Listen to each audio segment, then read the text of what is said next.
Compare these homes and their curb appeal. House A is a plain single-family house. House B levels up the detail to deliver more excitement. House B has the rule of threes to give it rhythm. The elevation has three primary groups: the garage, the entry, the right-hand window.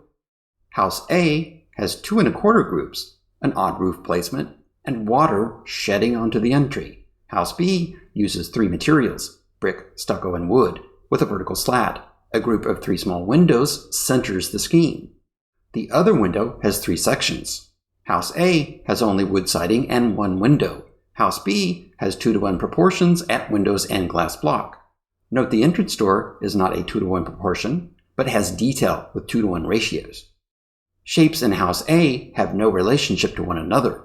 House B delivers confident lines with contrasting colors, an asymmetrical garage elevation, and an entry porch protected from the weather. The right-hand window, with wooden strips and a blockish chimney, are bold.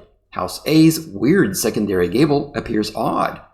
House B has texture at its 3 materials and plays light through a wooden grill mounted above the entrance.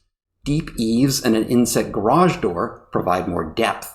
House A's narrow entrance alcove with a dark-colored door looks like a hole punch. Learn more about having a house designed or designing one yourself. Check out the link in the description and sign up for a call with me. Invest a few bucks in yourself to get ahead of the game to save down the road. Find out more about the house plan featured in the presentation. The 2,300 square foot design on a single level has 4 bedrooms and 2.5 baths. A centered great room with a vaulted ceiling provides its heart and hearth. Follow the link in the description below to learn more about ordering plans. Build your happy home.